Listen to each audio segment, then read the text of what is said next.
Wow, it's another night here on the Paranormal Portal.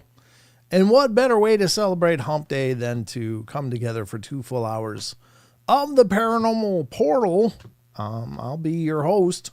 If you don't know, my name is Brent Thomas, and this is my arena of strange and unusual fun, and comes with all the hijinks and guffaws, I guess, as I can muster up. Hey, Big D, good to see you.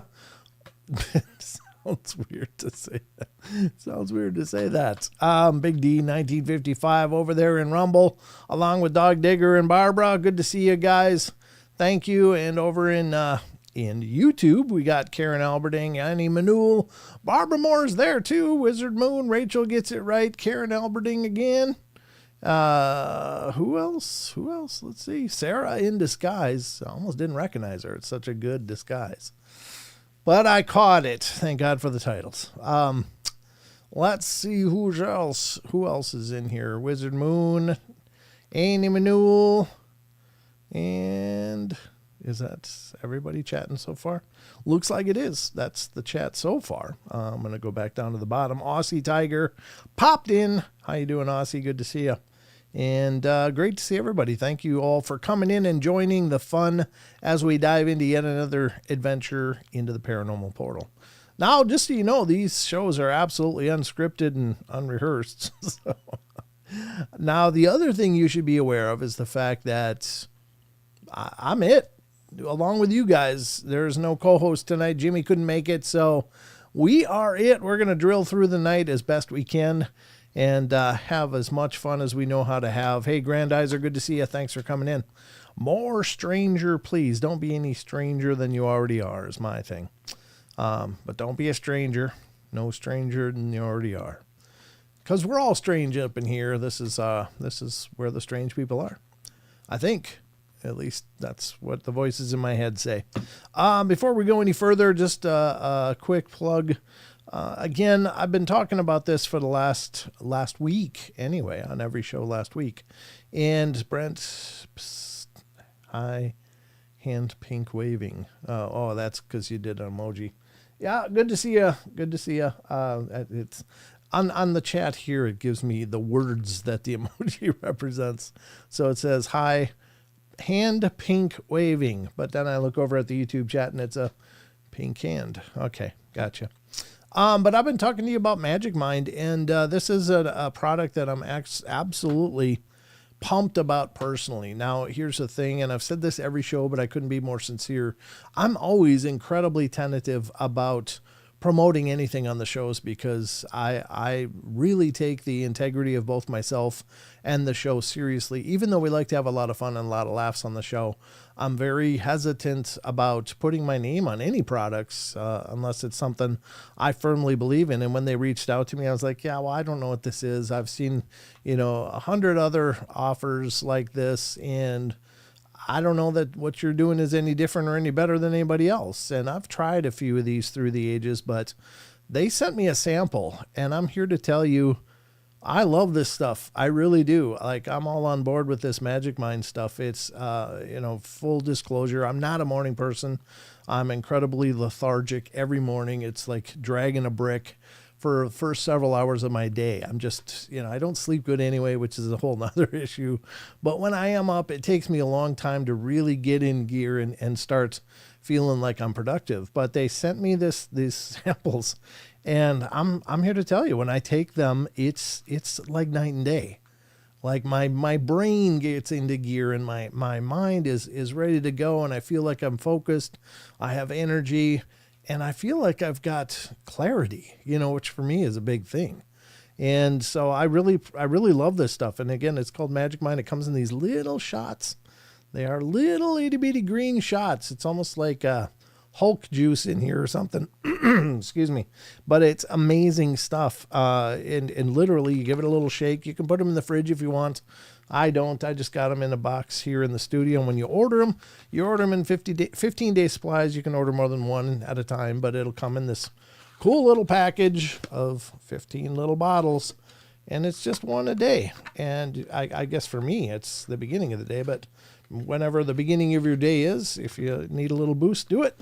So you give it a little shake, pop open the cap, and throw it back. And it's literally one gulp. And that's it. Now, these things are just packed full of vitamins and wonderful things that are good for you. I'm going to read them here quick. Again, there's 3 primary properties of Magic Mind as they promote it. 1 is for focus, 2 is for energy, and for less stress. It's got, and these are huge words, so excuse me if I butcher the hell out of them, but I'm not a scientist. So, all right, it says phosphatidylcerin. Phosphatidylcerin. I don't know if I'm pronouncing that right or not. My apologies. Lion's mane mushroom, Bacopa monieri, and cytocholine, I think is how you pronounce that. And then for energy, it's ceremonial matcha, cordyceps mushrooms, rhodiola rosea, B2, B3, B12 vitamins, and for stress, ashwagandha, L-theanine, and turmeric. And there's vitamin C in here as well. So it's like got a lot of great vitamins. It's got all of that amazing Magic Mind juice that really works. And it's pretty incredible. Brent, you sound a little like Larry King when you promote the product. Could be. All I can tell you is that I'm speaking from the heart. I don't have a script. I'm just telling you what I think of this stuff, what it is. They send you this nice little information card along with every order, so you can kind of look over it. But if you want more information, head over to magicmind.com, and I'm going to put it up on screen here so you can see what that looks like. And it's got a lot more information, including testimonials and stuff like that. Here it is. This is magicmind.com. You just scroll down. You can read about it. Here's where you can find out more about the information of the ingredients, and all of it is responsibly sourced, and it's all organic. So you're not putting a bunch of Franken foods into your body, which is awesome. It's got nano encapsulation technology, which it sounds amazing. I don't know exactly what that is, but I guess it just makes sure they get really efficiently delivered to your body, which is good. For better absorption, maybe, and talks about the benefits, testimonials, and frequently asked questions. Now, if you're going to order this, you really would be doing me a favor, because I obviously, full disclosure, I am promoting it, and it does benefit the show. And so if you're going to order this, I would appreciate it if you went to magicmind.com/portal. And I'm going to do that right now. Portal.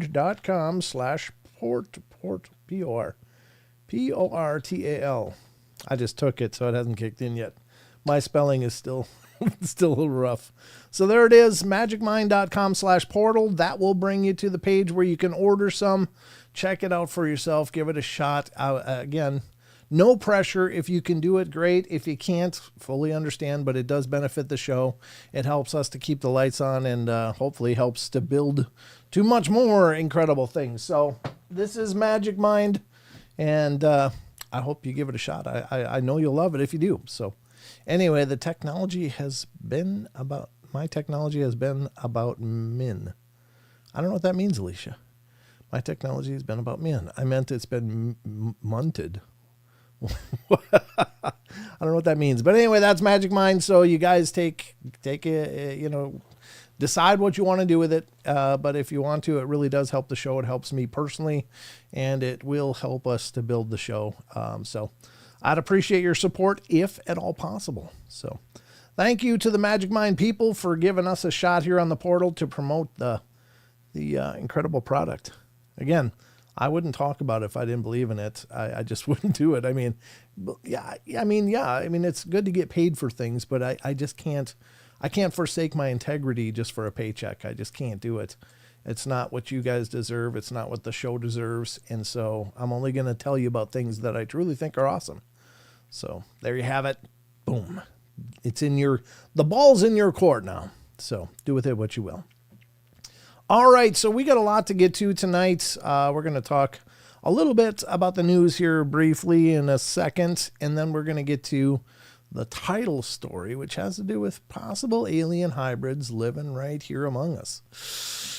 I don't know. That's kind of a creepy thought. Maybe it's okay. I don't know how you guys feel about that. What do you think? Do you think, well, I mean, many people and cultures have said that they've been here for a long time and living right around us, in plain sight, so to speak, but we just don't know that they're aliens. However, I think we all have met people that seem like they're aliens. No, Grandizer, it's nowhere near like that. God, I wish.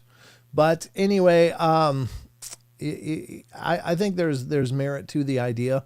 If there are visitors here, perhaps they're living here too. It seems like a pretty aggressive thing to perhaps traverse the cosmos back and forth. So why wouldn't they be here? Why wouldn't they be here? If they're interested in being here at all, why wouldn't they always be here? And not to say that they're from here or even that they plan to take over here, but they're here. And maybe they live among us while they're watching and just seeing what we do. Maybe we're the big petting zoo. Maybe we're the interstellar 7-Eleven, so to speak. Who knows? I don't know. But there does seem to be no question that we are being visited by somebody, some intelligences from somewhere. And I don't pretend to know where, but I think it's worth a consideration. So I swear I've met people that were from other worlds. It's like, even when you just walk around and you say hello and you give to somebody a nice smile, when they don't return the smile, it's like, are they from here? Do they know how this works? I mean, that's not what you're supposed to do. You just smile and say hi back. So it does kind of take me back a little bit when you meet somebody, you're like, and not even meeting, just in passing, like, hey, how you doing? Hello, how are you? And they just stonewall you. It's like, wow, that's social things are not their gift. And it could just be awkward people, but it could also be that they just don't understand. I don't know. Just food for thought. So look for the knife and fork on their belt or purse. Well, that's a little macabre, Barbara. I don't think we're necessarily on the menu. I think they seem to have a hankering for some anal cores of cows, but not so much for people, I hope. But anyway. All right. What you said reminded me of a Twilight Zone episode where the guy in the house was actually a display on an alien planet. Yeah. It's like the precursor for the Truman Show almost, right? Yeah. Doesn't surprise me, but you never know. You never know. We might just be alone and it might be fanciful fabrication of thought, but what if it was real? What if they are here? What if they are right among us and just hanging out? I don't know. Do you guys think that's bad or that's good, or does it matter? I don't think it really matters, I guess, because obviously they're doing what they're doing. If they are here, they're doing what they do, and they don't seem to be going out of their way to cause trouble or anything, so that's fine. I don't care. I mean, I'm willing to meet some aliens and say hi and talk and, or not if they choose not. I don't, pretend that they got to come say hello to me necessarily, but I think we're the aliens in a simulation. That's very possible. That's very possible. Again, when you think about us, are we the hybrids? Are we something that was manufactured? And again, getting back to the whole chariot of the gods and all of that, and the slave species, were we fabricated? Were we created by the Anunnaki and by utilizing some of the terrestrial fauna and implementing some alien technology into that, or DNA and creating the us? Are we the visitors? Are we the hybrids that are here? Maybe. I don't know. It doesn't seem like we're extraordinarily well suited for life on this planet in our natural state. We need covering, we need clothing, we need to be sheltered, we need a lot of things, whereas every other terrestrial creature seems to do just fine scratching out a living on the face of the earth. We don't do so well. Now, we might have forgotten. We might have been just pampered to stupidity, through our technology and our ability to create comfort around us. But, what if it's something else? What if we're not from here? Or what if we were made to be here, but we're not really from here? So just some thoughts. We'll get into that more after the news, but I wanted to talk about that a little bit on the front end. Are they here? Or are we them? Good question.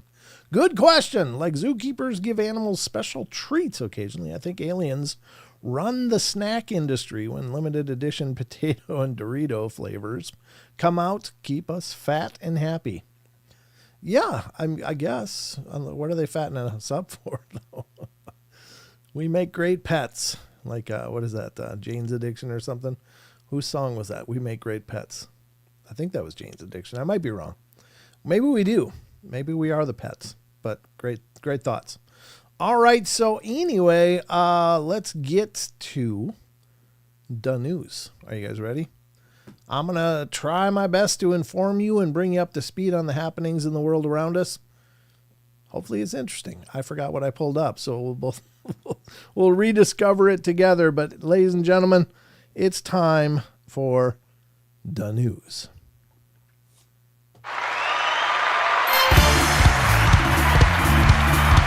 Portals for pyros, that's it.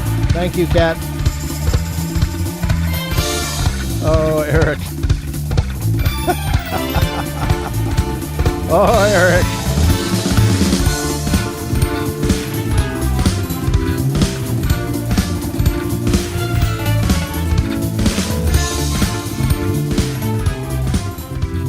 All right, ladies and gentlemen, it's time for the news. And the news is now brought to you by the letters O, M, and G. I got to come up with a new one, but that's the best I got. Remember that from Sesame Street? Or was it Electric Company? I can't remember those children's shows. But anyway, kind of a throwback to my youth. All right, welcome to the news desk. I'll be your anchor, Brent Thomas, here as we dive into whatever the hell's going on in the news that I currently don't remember. And we'll find out together as I pull them up. Now, throughout the course of the show, we utilize a lot of different sites. And I can only ask that you guys please support these sites. Please visit them. Please give them your traffic, your attention, your time. You're here because you like this stuff. Well, all of these sites that I utilize throughout the show are amazing sites that have worked very hard to provide a hell of a lot of value and entertainment and information. So please give them your time, attention, and love because it does equal revenue for them and it keeps the lights on. So we don't want them to go anywhere. The first site that I'm going to use tonight, that we use pretty much every night, pretty consistently, is our news site. The news site is, let me pull it all up. I'm just minimizing and changing windows around here as I keep talking to keep you unawares. All right, here we go. We are going to get to the news and see what's going on. Hold on, I got a cough. All right, here we go. The first story is coming from an amazing site, unexplained-mysteries.com. This has been the nerve center of the news for a long time. I love this site, and they do a hell of a job. It's always active and relevant and timely and great information. It's a lot of fun to peruse this site. So it says... This is, again, unexplained-mysteries.com. The first article, 40 years on, the Terminator is more relevant now than ever before. Well, I mean, as we're on the cusp of AI and all that stuff, that's no doubt. All right, here it is. It's been 4 decades since James Cameron's science fiction masterpiece first hit cinema screens. Is that a weird sentence? It has been 4 decades since James Cameron's science fiction masterpiece first hit the screens. Okay, that makes more sense. It's all in the enunciation and the pronunciation and the alliteration. Okay. Excuse me. Oh God, look at that. That's a lot of article. I'm going to put the link in the chat. I will read a little bit of it here. It says, when director James Cameron's The Terminator hit cinemas in 1984, it forever altered the landscape of science fiction. Released 40 years ago, the plot unfolds against the backdrop of a post-apocalyptic future where an artificial intelligence AI defense network, Skynet, has turned against humanity. It triggers a nuclear holocaust and creates a dystopian world where machines hunt down the last remaining humans, remnants of human life. Desperate to avoid defeat by the human resistance, Skynet sends a Terminator back in time, and this lifelike android is almost indistinguishable from a person, but superior in strength, agility, intelligence. Its mission, eliminate Sarah Connor, Linda Hamilton, and the mother of the future human resistance leader. The Terminator, played by Arnold Schwarzenegger, is relentless in his pursuit and a near unstoppable force. Meanwhile, Sherry's son John, what is it? I mean, it's like, why are we recapping all of this?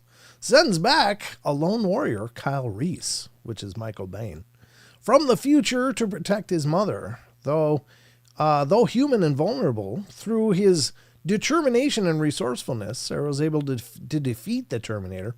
Spoiler alert. All right. In so doing, Reese impregnates Sarah and fathers his son John, the very man who will send him back in time. The movie explores themes of fate and free will. It's underpinned by the potential consequences of unchecked technology advancement in the era of presidency of Ronald Reagan and his Strategic Defense Initiative. Star Wars, as it was popularly known, was conceived to defend the U.S. from attack from Soviet intercontinental ballistic missiles. I've been teaching the Terminator to students since the early 2000s. Wow, I'd like to get to your class. That's an easy A. Initially as a part of degrees related to modern U.S. history, and since 2006 is as part of the film studies degree program at Bangor University, this has allowed me to appreciate the film and study it in depth. This guy needs some hobbies. It's been made a deep and lasting impression on me as not only one of the best science fiction films of the 80s, but as one of the best sci-fi films ever. Well, there you go. All right, well, rather than dive into more of that, if anybody wants to read more about this person, I don't know what the hell he's doing. I don't know what he's doing. I guess he loves the film, or he's trying to justify his tenure. I'm not sure what it is, but in any case, I'll put the link in there. If anybody wants to read more, I mean, I gotta appreciate it. It's a way to keep a class's attention, I'm sure.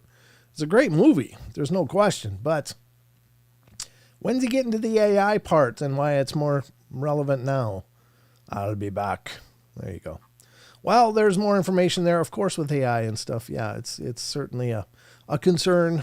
It doesn't need to be restated here on the show. I think we all know how everybody's a little tentative and hesitant about the advent and involvement of AI into our day-to-day lives. And what are the ramifications and risks of that? Like, what if it does decide that we're the issue? Like, everything's fine without you. That's what we got to fix. So, anyway, I like The Matrix better, Sinfully Wicked said. Yeah, I mean, it was a good show as well. A little more empowering on a personal level. You know, the whole, we can be the one. We can be the one. So, you too could be Matrix Jesus. Just saying. I don't know. It's all possible, I suppose. But anyway, that's the first story on the news. I don't know what you think, but I mean, it's classic. It's a good movie. And the fact that you could earn college credits just talking about it, to me, is absolutely amazing. But I'd be a little pissed if I was paying my kids' way through college and they were taking a Terminator course. Wait a second. I've got 3 jobs so you can go watch Terminator movie. Let's get the study packet for homeschooling on that one. That would be better spent, I think. Not, I mean, whatever. Perhaps they weave it into more relevant topics. I don't know. I don't know. I don't know. I don't mean to attack this guy's course and all of his work, but it does seem like maybe he's overinflating the value of a movie. It's just a movie after all. All right. Hell, iRobot's just as relevant as far as, future concern and what does that mean, or any of them. Aliens, Star Wars, hell, it's all, relevant somehow. Star Trek, come on. You can learn something from anything. All right, we're going to go on to the next story here, which is also from unexplained-mysteries.com. This one's kind of cool. It comes from metaphysics and psychology segments of unexplained-mysteries.com. And this one sounds pretty cool. I didn't know this was a thing, but I guess it was a thing. And again, here it is. Al Pacino offers stark reflection on his own near-death experience. I had no idea. Say hello to my little friend. I didn't know he had a near-death experience, but let's check it out. The legendary actor had a close brush with death after he contracted COVID, what the hell's COVID? COVID back during the pandemic. In a recent pair of interviews with the New York Times, People magazine, the Scarface actor, now 84, recalled almost dying back in 2020 after he became severely ill with the coronavirus. I felt like a bug flew up my nostril. Jesus. He remembered suffering from a fever and dehydration before passing out. I was sitting there in my house and I was gone. Like that. I didn't have a pulse, he recalled. When he finally came around, he found himself in his own living room surrounded by 6 paramedics and 2 doctors who had managed to revive him. They had these outfits on that looked like they were from outer space or something. He said it was kind of shocking to open your eyes and to see that. Everybody was around me and they said, "He's back, he's here." Pacino then went on to describe what happened during the time that he was unconscious. "I thought I experienced death. I might not have. I don't think I died. Everybody thought I was dead. How could I be dead? If I was dead, I fainted," he said. I don't know. He added that he hadn't seen a white light or anything similar, and that there's nothing there, but it was no more. You're gone. I'd never thought about it in my life, he said, but actors, it sounds good to say I died once. What is it when there's no more? Well, I don't know. That's because you had COVID and you probably were deoxygenated and dehydrated. I'm sure you passed out. Hell, it's like going under anesthesia. I've had many surgeries in my life, and it's like they give you the shot, you feel this burning going through your whole body, and then it's next thing you know, you're waking up and everything's groggy and you're in pain. So it's not like I died every time I had surgery. He doesn't know if he died, and then he's making an assessment like, "Oh, there's nothing more." It's like, well, you don't know that. You don't even know if you died. If you had, he said he had no pulse, but it's like, are you sure? I mean, did they have him hooked up to machines to know if he had a pulse? Maybe, I don't know. But still, that's not necessarily a debunking of near-death experiences and the experiences people come back with. But it is his experience, so whatever. I don't know. But if he was really clear on the fact that he died, then okay, well, maybe there's nothing for you, Al. Maybe when the switch goes off, that's it. You're done. I don't know. Maybe you're just a artificial character in all of this. Who knows? Anyway, let's get to the next news story because that was much less of a story than I thought it would be. I think I just minimized that. I didn't mean to. I meant to close it. Let me close that. There we go. All right, let's pull up the next one. And then there's one more. And then we'll get to the title, Story of a Potential Alien Hybrids in our midst. All right, here we go. This one comes from Modern Mysteries, unexplained-mysteries.com. This story is DNA testing offers possible breakthrough in the Jack the Ripper case. Now, I'm not really big on, I'm not really not big on it. It's just, I don't know, some people are just really ravenous about these unsolved mysteries from the past and stuff like that. And I think they're interesting. But the reason that I pulled this up is because my good buddies over on Hometown Ghost Stories did a whole show about Jack the Ripper and some theories and stuff. So I pulled it up because I was thinking, well, maybe this will give us some idea of who the Ripper really was, because that still remains a big mystery even to this day. So let's see what it says.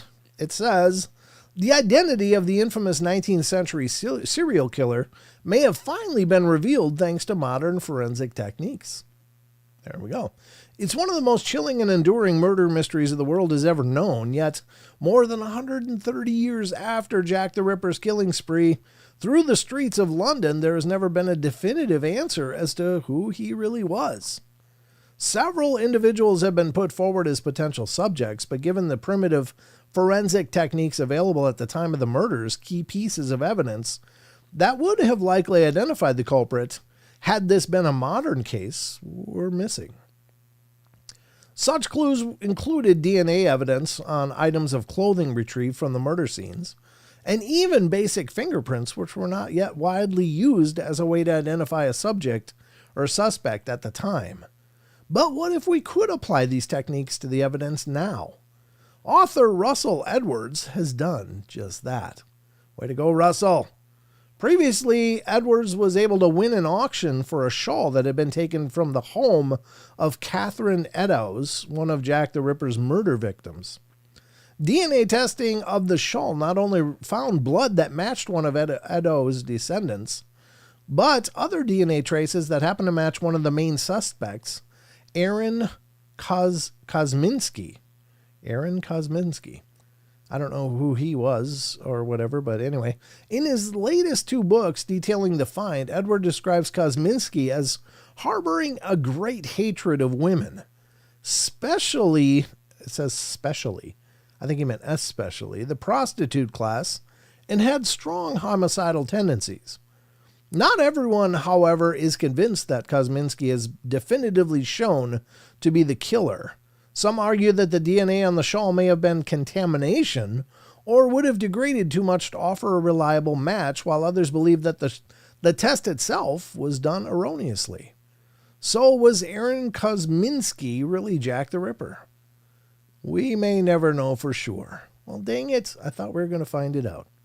But there you go, and that's an article or a book that I guess you could get by Russell Edwards. God. Words. I'm waiting for that magic mind to really kick in. No, it should be. It's starting to kick in. I can feel my energy rising, which is good. So there you go. I don't know what you guys think. Think it was Kosminski? Was he the Ripper? Do you have an opinion? I don't know. Some of you guys might really be into that. I don't know. Kosminski was a Polish immigrant. Sinfully Wicked said, oh, okay. All right. I didn't know that. Like, see, I love that. You guys know.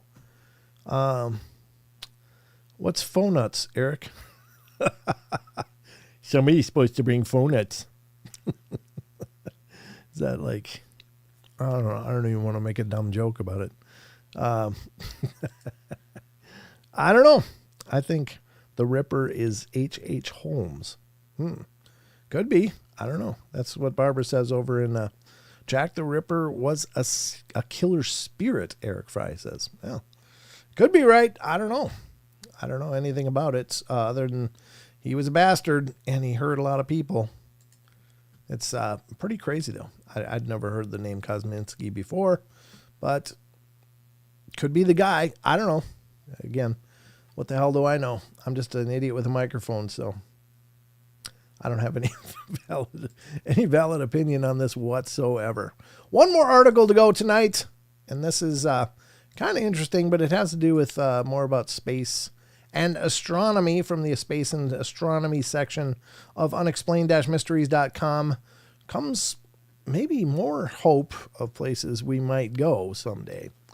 I don't know if it'll be anywhere near our lifetimes or not, but maybe. You never know. Oh, Elaine remembered.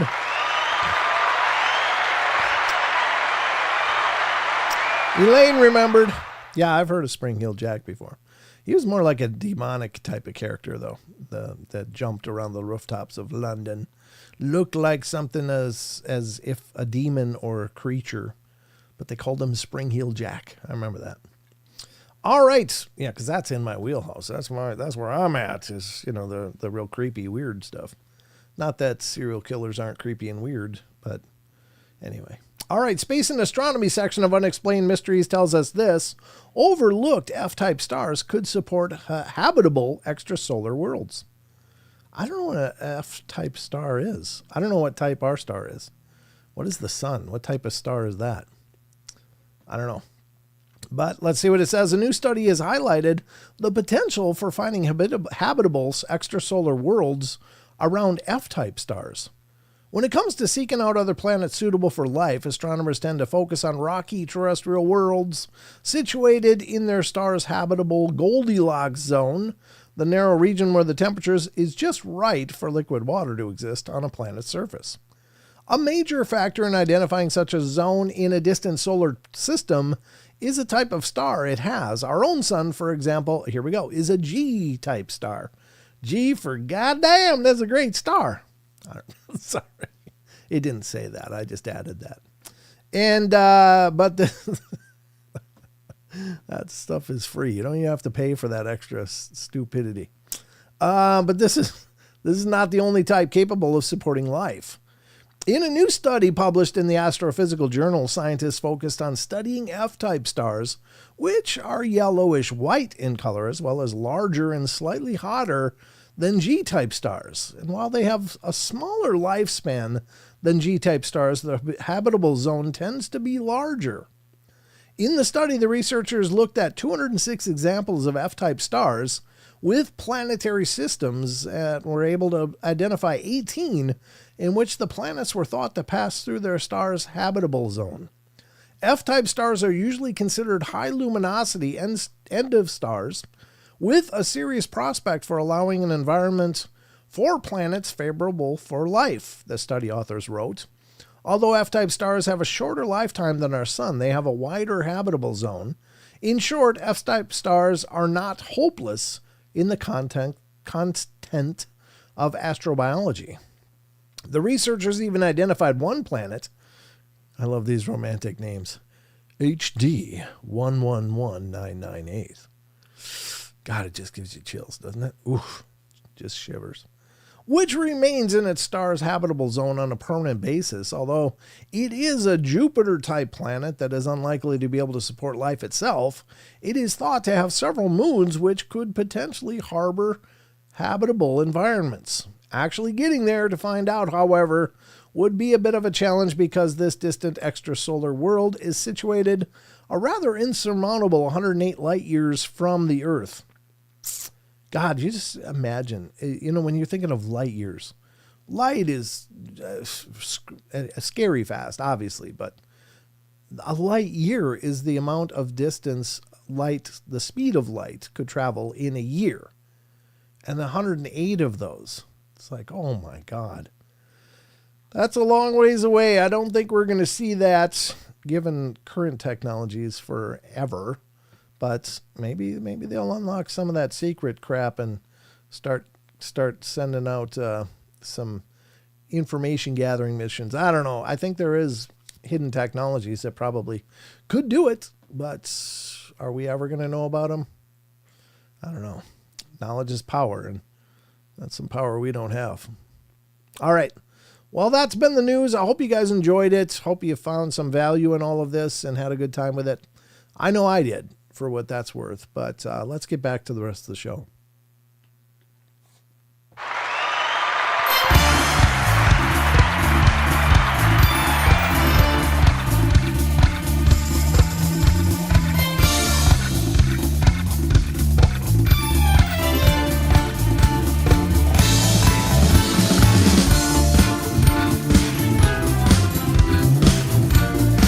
You did, Neil. Went through hometown of Red Wing. Aw. It's been a long time since I've been there. How was it? Did it look good, Neil? Everything look good in Red Wing? I hope so. I have to get back there. I love Red Wing. I love Red Wing. Okay, very cool, Neil. Well, thanks for swinging through, checking on things for me. God, it's been a long time since I've been there. Gotta get there. Leaves are starting to turn. Oh, God, it breaks my heart. I love all the seasons to a degree. I just don't like snow. I love the look of snow. I love the beauty of snow. I love the quiet serenity of snow. I just hate the temperature of snow. More than anything, I hate the temperature. It's just, I don't like, it's just all this stuff. And now that I'm old, it's like, it makes me cringe to even have to go out and shovel my small sidewalk. It's like, oh, God, I don't want to do it. So anyway, I like seeing snow from afar on the mountaintops. Yeah, Elaine, exactly. Brent, at least Idaho isn't as cold in Idaho as it is in Minnesota. Exactly, Eric. It's a lot warmer here. The winters are a lot milder, although last winter we had quite a snap of cold, like 10, 11 below for over a week up here. It was happened to be a week where I was in really bad health, and it wasn't good at all. But anyway, I got better, so that's good. But yeah, I don't, yeah, I'm former Wisconsin here, drinking from the bubbler. The bubbler. Is that code? Is that code for a bong or something? I'm sorry, Sarah, that was rude. I didn't mean it to be demeaning, but it just it just cracked me up. Sorry, I'm more often than not I'm just entertaining myself here. So I hope that's not offensive. Milwaukee word for drinking fountain. Oh, is it? Yeah, okay. I love the cold. Wish I lived in it, but like you said, the older you get, the more you don't like it. Yeah, I just don't like it. Now Sheldon, on the other hand, he loves colder weather. He hates the hot summers. I love hot summers. If you get too hot, that's why God gave us air conditioning. So you just go inside and crank it up and get comfy and look outside at all the life. That's my idea of heaven right there. Okay. Well, that was the news. Hope you guys liked it. I thought that was pretty good. I love the sun and heat. Hate humidity. Yeah, there's that. I mean, it's not so much the heat as it is the humidity. That's what they say.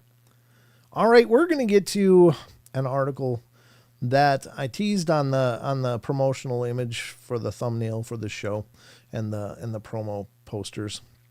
Move in with Brent for the winter. The rent is to wake up and shovel the snow every day.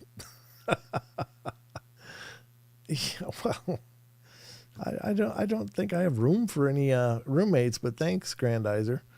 Mrs. Portal will probably not appreciate that a whole lot. I have Screwball. That's true. We got Screwball. Screwball can get me through some pretty bitter cold, I'm betting. So, anyway. Brent, you getting out of hand with the jokes, brother. Yeah, I was, like yikes with that last joke. Please don't be mean. What was mean? I'm sorry. What was it? I missed it. I don't know if I'm getting chastised by my chat now. That's not good. All right. Well, we're going to get into the focus. The focus article. This is basically, I'm going to probably do a segment that's like the main feature, and we're going to probably do it right after the news. I haven't made a transition screen for it yet, but we'll do that. But we're going to get into this now. Again, it's the Brent joke away. Thanks, Eric. There you go. I thought Michigan humidity was bad. It's got nothing on Florida. Yeah, no, but that's the one thing about the pain pill kicking in night, folks. Oh, good night, Sinfully Wicked. Take care, and so glad everything's working out. Take care of yourself. We're sending you all our love and prayers for a really speedy healing and get back on your feet. I don't mind the cold. If it's Colorado, Wyoming cold, this Washington cold is for the birds. It gets in your bones. That's that wet cold. Yeah, the moist, wet cold is tough. All right, so we teased and talked about it a little bit at the beginning about, are there aliens living among us? Could there be like human hybrids that are being propagated by these alien visitors to blend in, or what is going on here? What do you think? Now, I think it's very possible that we're not alone in a number of ways. Certainly, we talk about several things that exist on the fringe of our awareness. Mostly we're unaware of them, like ghosts, cryptids, and UFO extraterrestrials. They seem to be able to come and go into our realm of observation and out of it with no problem. And we are kind of the test subjects in the middle of it, just like, when are they coming, where are they coming, are they coming?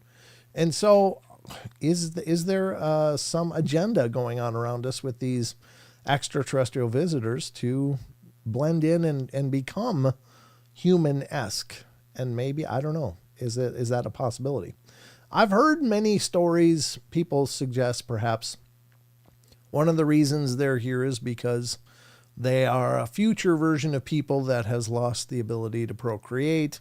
And so they're coming farming genetic material. There are people talking about how they are trying to habitate this planet but can't do it yet. So they're creating these hybrid versions of themselves that can live here without all of the problems that their original versions had. I don't know. Maybe that's true. Maybe it's not. And I'm not endorsing any of those ideas. I just don't know. I just know that these are things people discuss, and so much more. So let's dive into this article. This is an early visit to phantomsandmonsters.com. Again, this is Lon Strickler's site, which is amazing. Lon's been an incredible fixture in this community for a long time. And he has thousands and thousands of encounter stories on his phantomsandmonsters.com. Definitely go and check it out. You're going to find so much material that you're going to get lost in the pages of Phantoms and Monsters. There's just no question. There's something for everybody over there if you're into this stuff at all. And Lon has done an amazing job, not only with putting this site up and being a resource, but he is a published author, has published many books through the years on these subjects. They also have research communities that work together with Lon and in investigating this stuff across the nation and even internationally, potentially into the future. So, and it's also a podcast. Phantoms and Monsters Radio is a podcast. So check that out if you get a chance. Lon is doing great work, and it's a YouTube channel. So you can watch Lon do his live streams whenever you get a chance to tune in. Check him out on YouTube. So, all right, here's the article from Phantoms and Monsters. It's not time for the cryptid corner. Sorry. Let me take that off if it will do it. There it goes. Sorry, my computer is being laggy. So this is the article, Human Alien Hybrid Hiding Behind Sunglasses. So there you go again. Could we be living and passing by human and alien hybrids, or some version of aliens that are humanized or hiding? And my God, they could be your weird neighbors. We talked about that the other day. There was an article Lon had posted about strange neighbor stories. And I'm thinking as I'm listening to those stories, yeah, they could be alien. They could definitely be not from here. Just such peculiarity that it's so uncommon, the behaviors and stuff. Lon was on 2 streams in one day. I think it was BMR's stream. And then later he was on Spaced Out Radio. He's in great demand.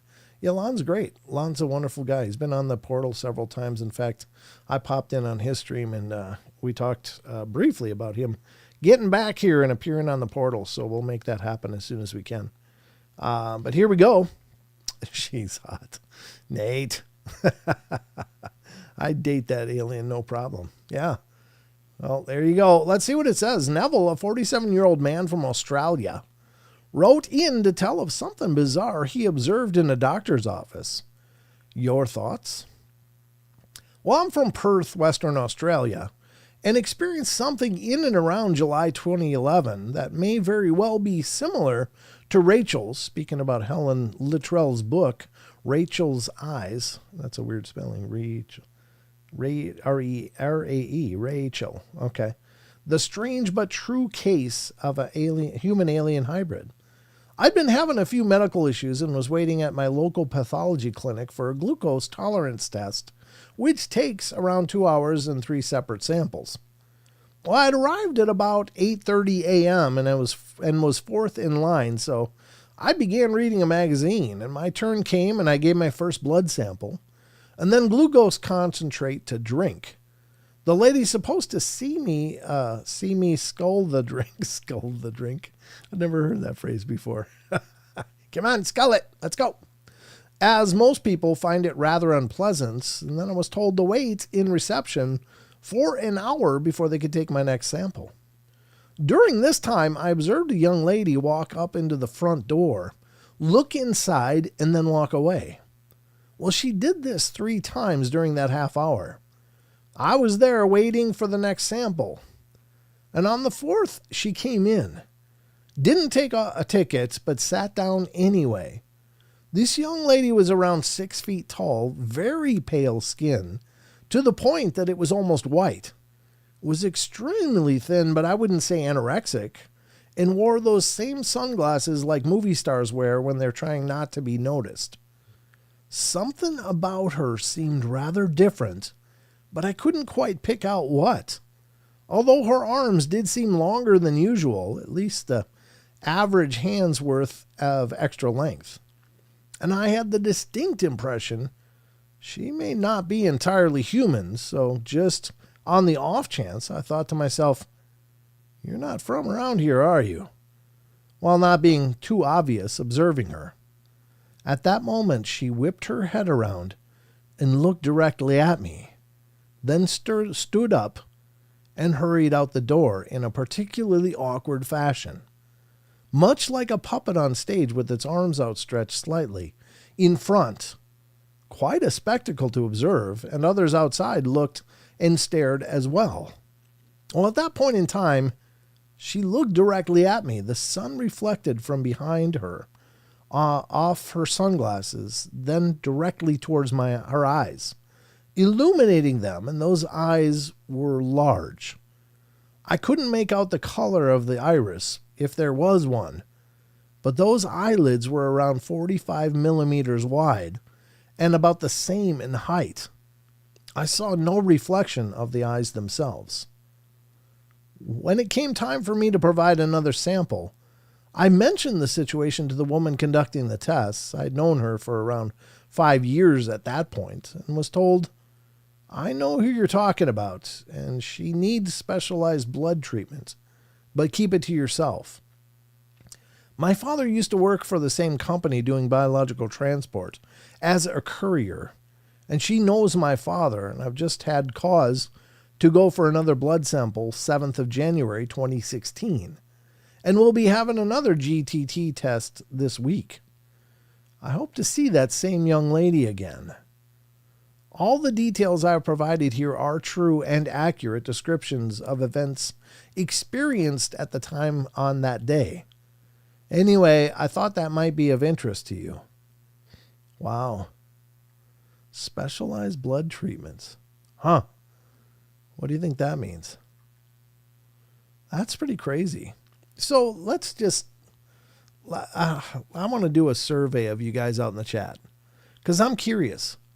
If you did become suspicious of someone that you believed could be from out of this world, from a different origin than most of us here, would you be, number one, frightened, or two, would you be intrigued and try to start a conversation?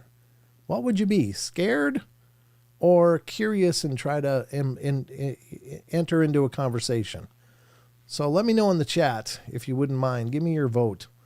I'm curious what you guys think. And I mean, be honest. There's no reason to do anything. But just to be frank, what would you think?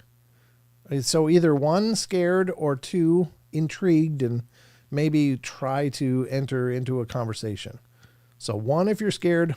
Number two, if you'd be more intrigued. Depends. So Kat says 2. Okay. Barbara Mora 2. What? Wizard Moon 2. Okay. Only of reptilians. Yeah, there's that. Annie Manul says 3. What's 3? I didn't give a 3. Aussie Tigers 2. Ramon says 1. Ruthie 2. Elaine 2. Okay, so most of you guys are 2. Ruthie. Yeah, Ruthie, you can't have 3 too. 3 as well. What would 3 be? I don't know. I'm trying to think. Or 3, just ignore it. I don't know, maybe. So I don't know. Grandizer, you'd be number 2. Depends. 3. Oh, it depends. Okay, so 3 is depends. Maybe a little both. I got you. 3 is wandering way fast. I got you. Okay.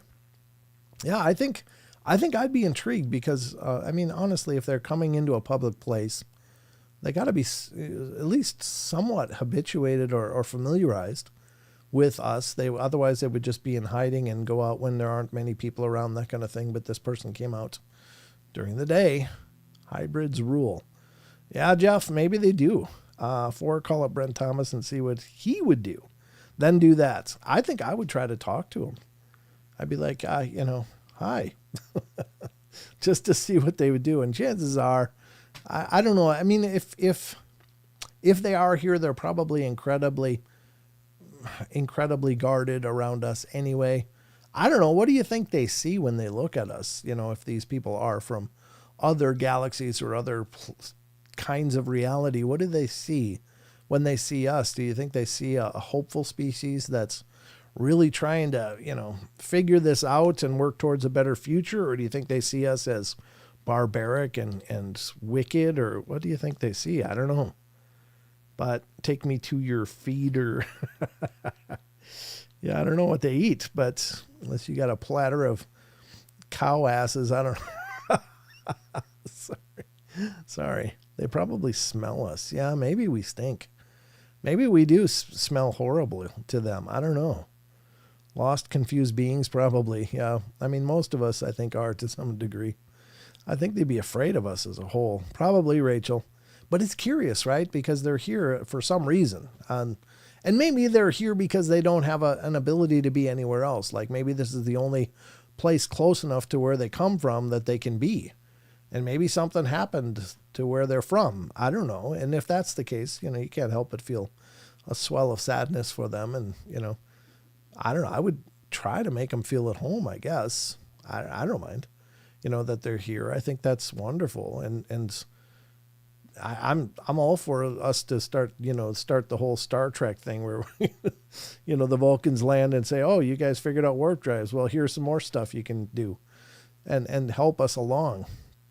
Hollywood is full of them. Well, yeah, maybe the reptilians. I don't know.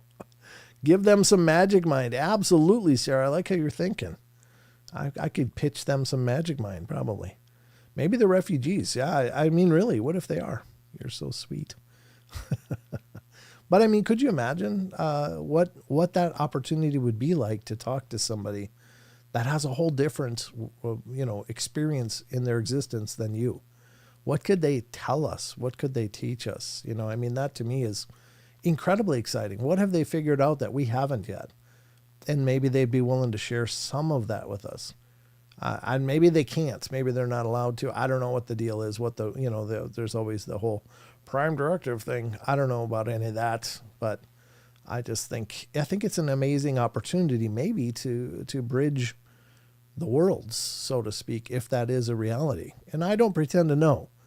I know that there's somebody's here visiting us. I know that. I've seen it myself a few times, but one time really up close and personal. And so even on a planetary scale, are we there? Are we here? Uh-oh. I don't know what's going on. Oh, now I got an excellent connection. Yeah. It says we're back, hopefully.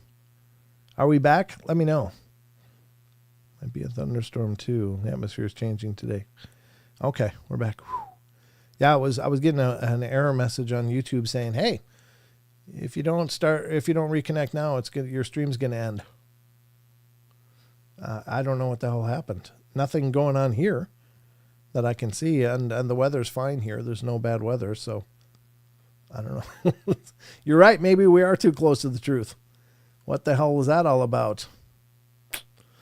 We're back. Good to see it. Okay, thanks, Planet X. Let me know. Thank you, Rachel. Thank you, Sarah.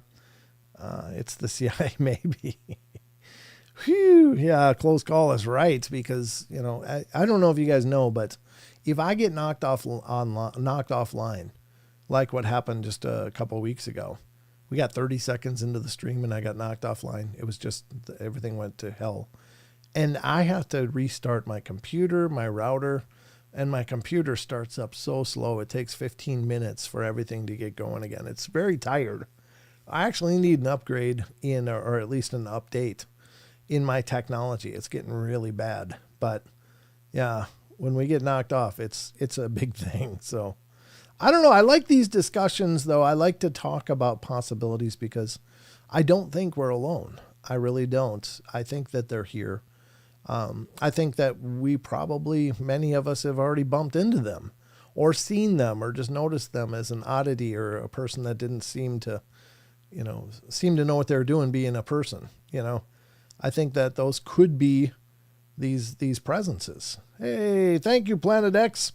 Couple of bucks to help pay your ISP.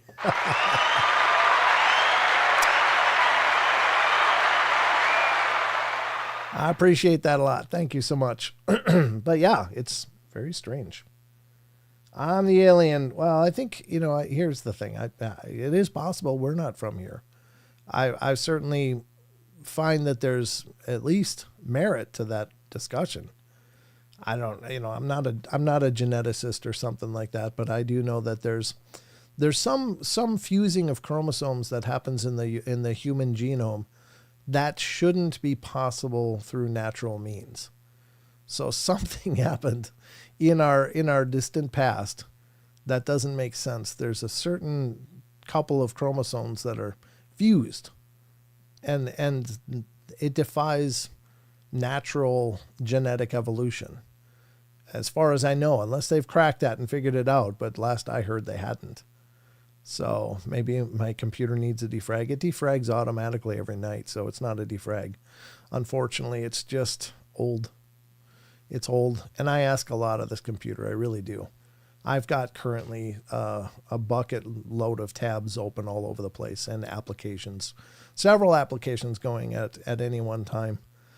There's cows with snake DNA and crosses in other species. I didn't know that. That's really interesting. I'm not from here. I was born in France. Conehead? Mass quantities? Maybe. I imagine they'd be really smart. Maybe a Wall Street guy, or very strange and obviously different. Yeah, I mean, it's potentially possible. It's anybody's guess where these are, where they are, and maybe they're everywhere. Maybe they're in every profession, from professionals to, regular blue collar people. It's hard to know. Maybe some are farmers and ranchers. I mean, maybe they're just all over the place. It's hard to know, but I think it was Don was always saying that the Chinese had said that, yeah, they've, for like 40 some years had said that, yeah, there's aliens living in China from other planets. I don't know. I don't know where that claim comes from, or where that was released, or where he heard that from. But I found that really interesting. It's like, wow, I love sugar water. Do you got an Edgar suit too, Ruthie? Do you speak Fry, Elaine? I don't know what Fry is. From human perspective, just a normal human would say, Annie, that's weird. Do you speak Fry? French. Très bien, mon ami. Comment allez-vous? Just a little. China's lore is pretty deep. Dragons and all. Yeah, you're right, Ramon. That's true. There's a lot in Asian mysticism dealing with spirits, avatars, manifestations of deities, gods, all kinds of stuff. Yeah, so you're absolutely right. Nate coming in with a 5 Canadian. Woo!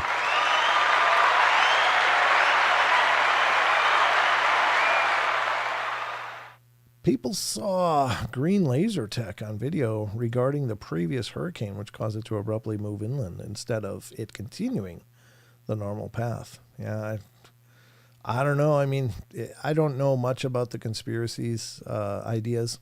I've certainly heard a bunch about the especially with like the Hawaiian fires and stuff potentially involving these directed energy weapons. I don't know. I mean, what can I know? But it's interesting that, like aluminum rims would be melted on cars when there was, and this was in California as well, like aluminum rims in cars would be melted. But next to it was this perfectly fine bush. It's like, how did it get hot enough to melt that car, but not hot enough to ignite a bush, a regular plant?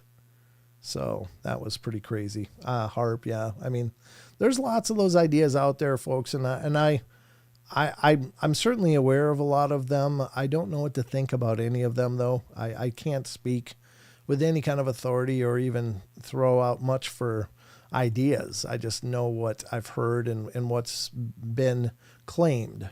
I just don't know about the validity of those things. It's just not my wheelhouse, really. Mom's been gone since 1999, a little out of practice, but I can understand Celine Dion in French, even with her Canadian accent. Oh, okay. Yeah, Quebec French is very different from France French. It's kind of like Australian English and UK English versus American English. It's they're very different languages. They're very similar in many cases, but they're very unique and individual.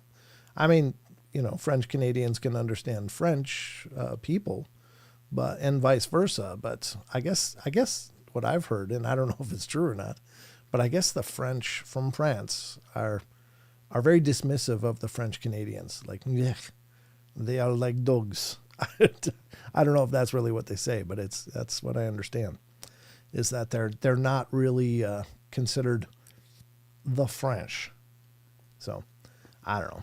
Anyway, oh my, that's quite the accent. You might understand me if I wasn't so rusty. All right. Well, anyway, let's get on to the cryptids, I guess, because it's about that time. Now, I do want to cover one more story before we dive into the cryptid corner. That was no bush, Rachel. All right. Let's get to one more story that I want to cover before we go to the cryptids. And this one I think is kind of maybe beautiful. I don't know. I pulled it up because I thought it might be uplifting. But anyway, let's see what it is. This is also from phantomsandmonsters.com. Again, Lon's site. Please support it. But here we go. This is the next article. And I had no more life to give, if that makes any sense. That's so sad. It just breaks my heart. Just as a side note, if any of you are dealing with a deep depression and stuff, please reach out to somebody. There's hotlines. There's people to help and talk to you. Just don't make that choice. It's just such a permanent ending to a temporary situation. I unfortunately have had my life forever scarred by suicide. Someone I loved and was very close to ended their life, and it still remains a deep wound in my heart. So please, if you need help, get the help. Don't. This is not a solution. This is not a solution. All right. It was right before Christmas and it was snowing. I stopped at a hotel near the bridge to mooch off of their Wi-Fi to finish my farewell note. And I was just about done when my battery died. Fine. I checked into a room to charge my laptop. Well, as I was waiting, I began to get hungry, and I felt burdened by the hunger, more annoyed than anything, so I decided just to get something to eat. This hotel was located in a small town, and the only restaurant was right next door. I was over there, and there was a closed sign on the door, but the lights were on, and I could hear people inside, so I went in. A gray-haired man came out of the back and told me that he and the employees were having a Christmas party, but their chef would whip something up. Well, I go into the main dining room and wait around a while before getting up to grab myself a beer. This big African-American guy comes out of the kitchen and asks me what I want to eat. I tell him that a burger and fries would do, or whatever was easiest for him. I go and sit down in a booth. Well, anyhow, he comes out from the kitchen with a burger, fries, another beer, and one for himself. And he promptly sits down and joins me. My thoughts for my farewell note are promptly pushed away as I become annoyed by his presence. He begins talking to me, telling me about his life, just filling silence, And then he tells me that what I'm about to do is a big mistake.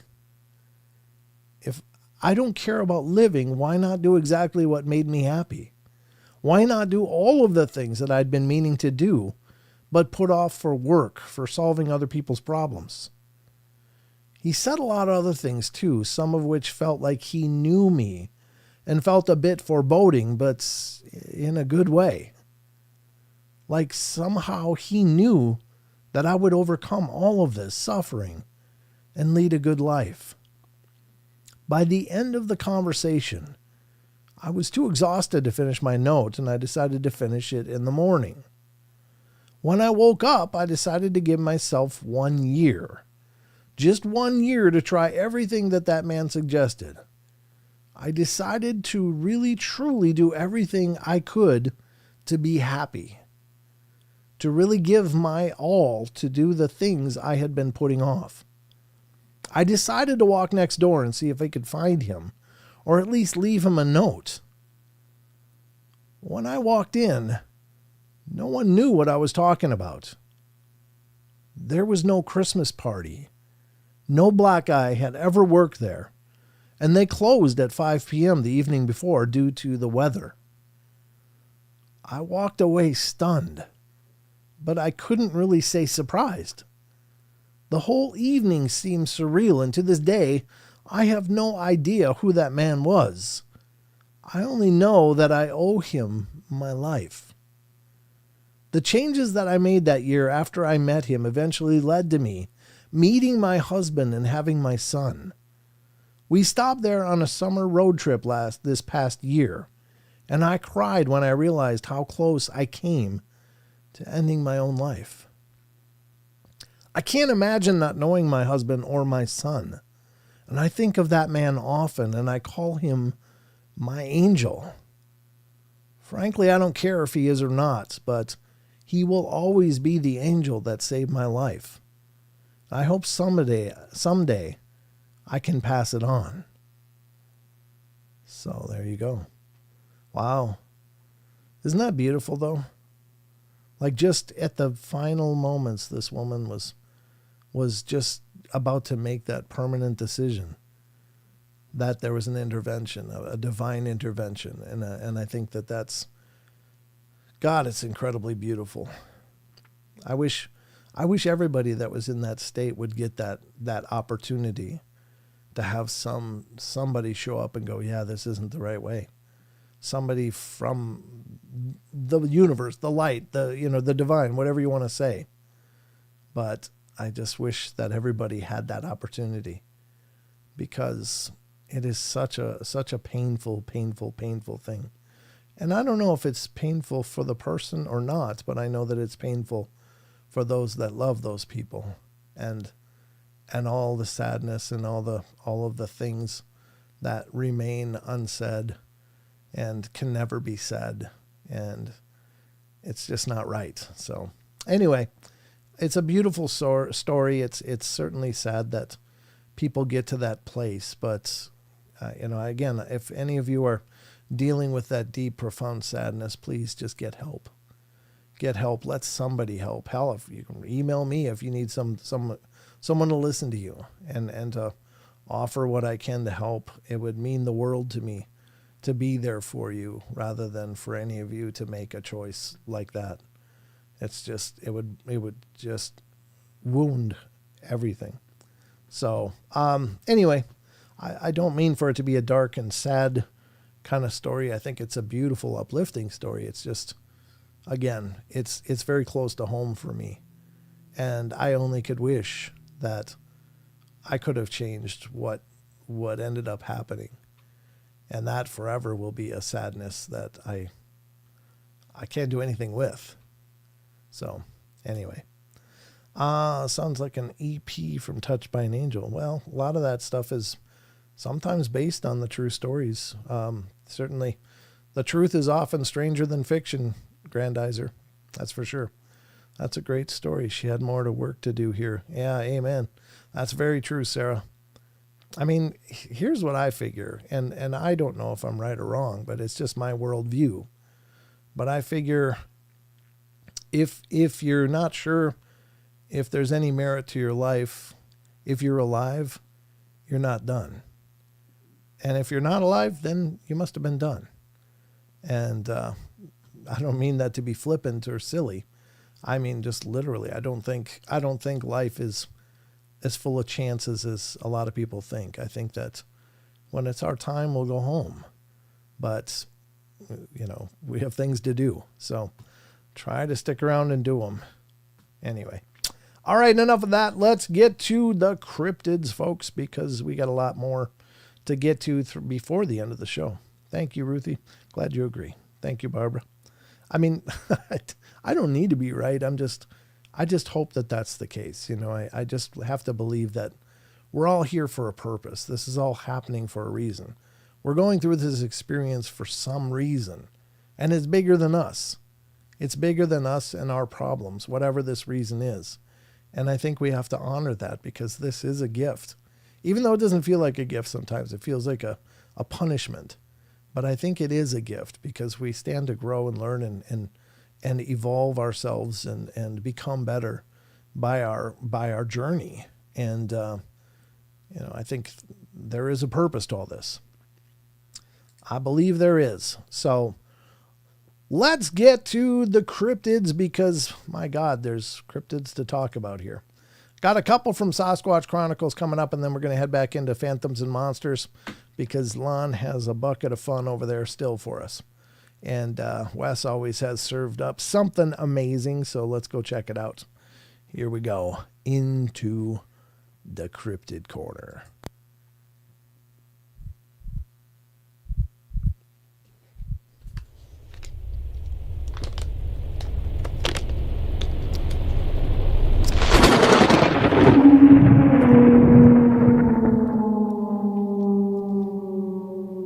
Amen, Ruthie. Send out the love. Everybody needs love. And I love all of you guys. I really do. You guys have become such a big part of my life and my journey. And one of the great honors is always to come here and do this show. As inconsequential as this may be, it's just so neat for us to come together and to have this community. I just really adore this. It's such a big part of my world, and you guys have all become family, in a matter of speaking. And I realize that sounds cliche, but I couldn't be more sincere. You guys are part of my world. You're in so many of the communities around me, and your presence is so appreciated. So thank you all for giving us, given this a space in your life. It means so much. All right. Did Chucky come in? Chucky came in? Good to see you, Chucky Danger, Mr. Chucky. Great to see you, brother. All right, here we go. We're going to go to SasquatchChronicles.com. Again, this is Wes Germer's site. Of course, the home of Sasquatch Chronicles podcast. And Wes does the blog over here, and it's really phenomenal. He does postings every day. He's just a machine. Between doing his shows and doing the After Dark with Tony and with keeping the website updated and fresh. I mean, he's just an incredible guy. So definitely support what Wes is doing over on the blog, not only listening to his podcast, but checking it out. And if you want to become a member, you can do that through SasquatchChronicles.com. And then you get an extra show every month or every week. So there's just double the fun. All right, here we go.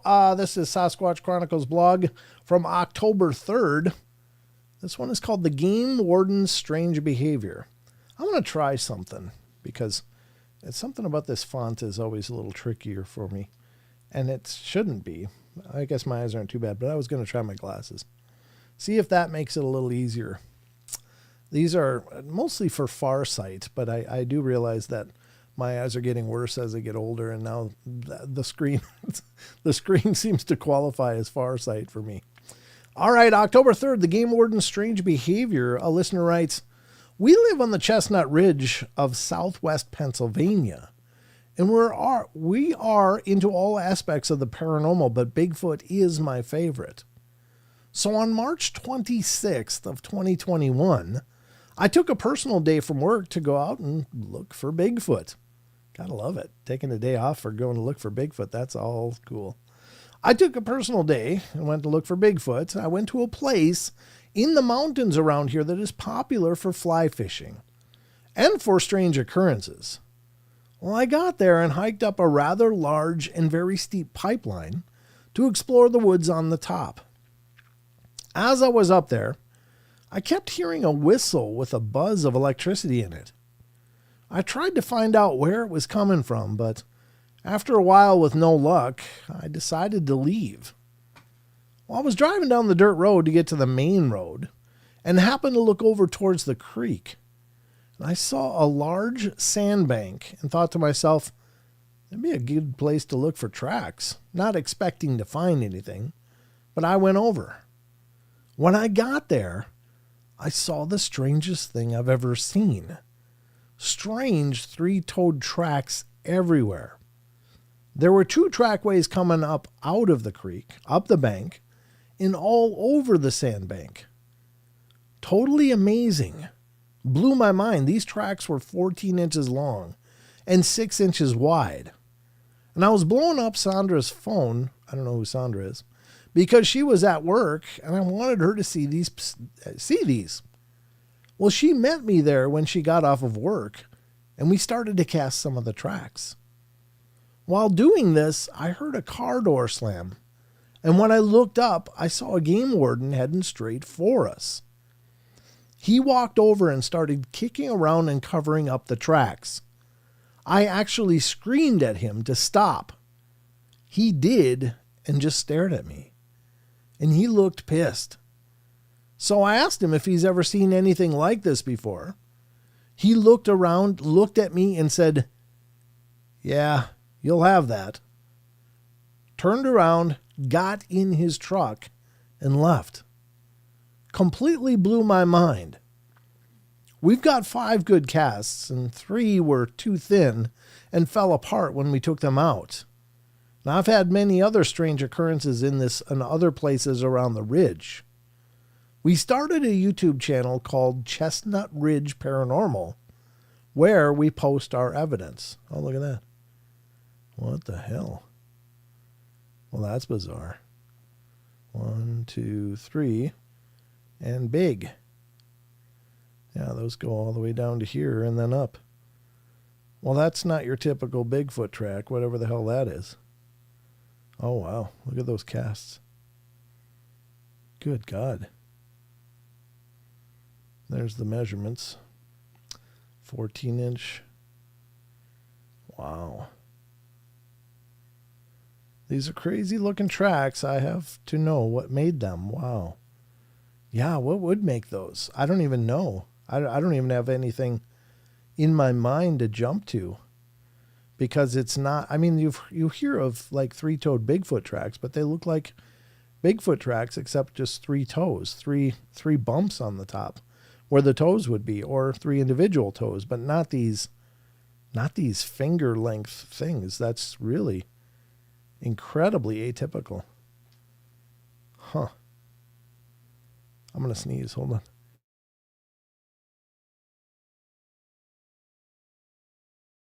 There, I got better. By the way, Barbara, those lozenges are great. I've been using them. I figured they're just good for me anyway, so yeah, I love them. Thank you. Ostrich, yeah, it looks like an ostrich, but this is Pennsylvania. I mean, is there emu up there or something? Does somebody have some emu? Could that be it? I don't know. What the hell does an emu track look like? Let's see. Let's see what emu tracks look like, because I know some people have emu. Well, it doesn't really look the same though. Let's go to images. I'll pull it over so you guys can see, but an emu track doesn't look like it has those long fingerlings. It looks like it has a long middle toe and then these 2 side projections. So, it doesn't really look the same, nor is it big, like 14 inches big. So I don't know. What the hell is that? It says emu track. I don't think that's an emu track. Pretty sure that's not an emu track. But yeah. Yeah, that doesn't look like an emu track either. So what is that? I don't know. Those are very peculiar, incredibly atypical. It doesn't look like it's got an extraordinary amount of weight to it, though. So could it be avian? Or some kind of like Thunderbird or something like that? Because is that a possibility? I don't know.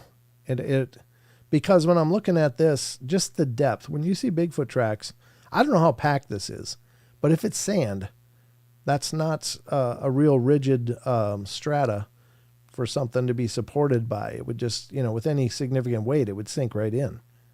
I wish there was, there's this one. This one does look a little deeper, but I don't know. It does have a heel, though. That's what's weird. It has a heel. Like a lot of avian tracks, you'll just get the toes because they kind of, the actual bottom of the foot doesn't really rest down. They're more up on their toes than, walking flat-footed. So, yeah, whatever this is, I don't know. That's pretty incredible. I don't think it's ostrich. Yeah, I can look up ostrich, too, just for the sake of doing it. I don't know if there's ostrich farms in Pennsylvania. Track. No, it looks very much like an emu. Actually, even looks more different. Ostrich looks like it's got 2. Let's go to images. Primarily like 2. I'm just looking at this because if a bird is more flat-footed, like an eagle or something like that, you'd see the back talon, not a heel. I guess a turkey, but look at how widespread that is, whereas this is very much three together. But a lot of these ostrich tracks look like two. I don't know if ostriches have two or three. This is ostrich tracks in stock photos. I don't know. So, but it certainly isn't a match. At least I think the closest would be a turkey, but there's a wider splay on how the toes are going out. So I don't think that's necessarily the same thing. And it certainly doesn't have an extended heel platform like the images. So if they're legitimate, I guess it seems they've found something pretty exciting. What is the name of the channel again? Chestnut Ridge Paranormal. So I guess check out Chestnut Ridge Paranormal YouTube page, channel, and see what you find over there. But maybe they've got video of this evidence rather than just photos. Maybe they have some footage of the trackway or whatever, but it is very peculiar. It doesn't look like a talon on the end. It looks like just toes. Like on the end of birds, they would have some kind of talon extension. And I'm not seeing that represented even on the casts, although the casts could have been omitted. Might have just been too fragile. But on this one, again, there's no talon. It just seems like these toes. So yeah, maybe it's a gray, some kind of gray. I don't know. Very curious, though. Very, very curious, folks. But you're seeing it here. And check out Chestnut Ridge Paranormal on YouTube for more information. But very cool.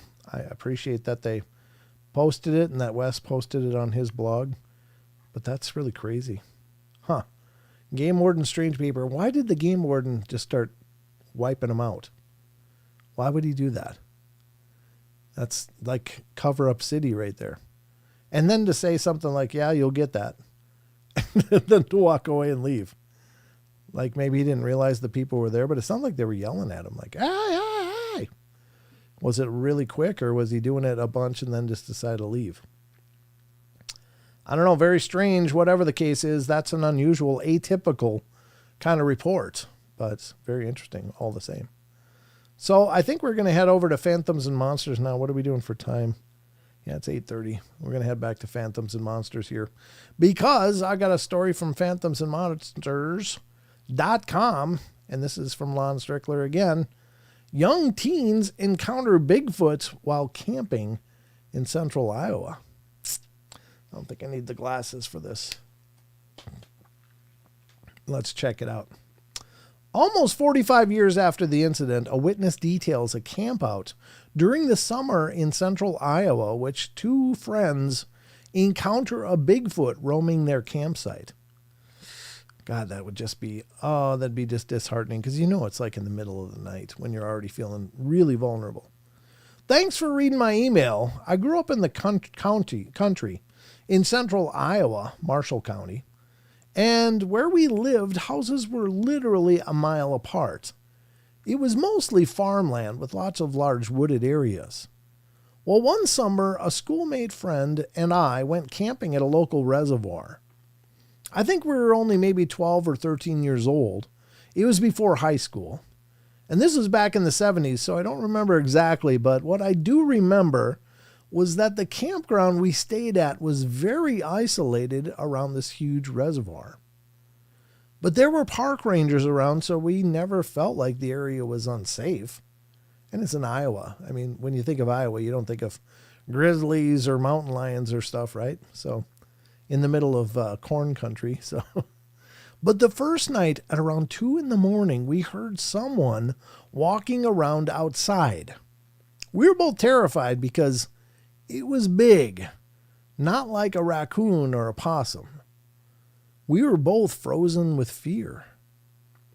After about 10 minutes of not hearing anything and assuming whatever it was just left, my friend got his flashlight and slowly unzipped the tent enclosure as quietly as possible. And when he turned on his flashlight, there was what we could only describe as a Bigfoot about 30 feet away, just staring at us. It slowly backed up and just walked away. We never heard anything else walking around that night, so it left. We were so scared, and we had no car, and they didn't have cell phones back then, so we had to endure the rest of the night. When our parents picked us up the next day, we were so glad to get the heck out of there. And back then, we didn't know anything about Bigfoot. It just wasn't talked about, at least not where we were. Yeah, that's the thing with Bigfoot. It's like back then, and that's about the time that I first heard about it in the 70s, was like on In Search Of. It was in the Pacific Northwest. It was Bigfoot. It was in Northern California and up into Washington, but it wasn't in the Midwest. That's why when I got growled at when I was 14, I was like, what the hell's that? I had no idea what to do with that for decades, because it just wasn't something that I was aware of in anywhere but the Pacific Northwest. So I think that's incredible that they actually saw one. That's pretty crazy. Here's the latest video from Chestnut Ridge Paranormal so we can find the channel. Oh, very cool, Rachel. Thank you for putting the link in there. I appreciate it. But check it out after the show. Don't check it out now.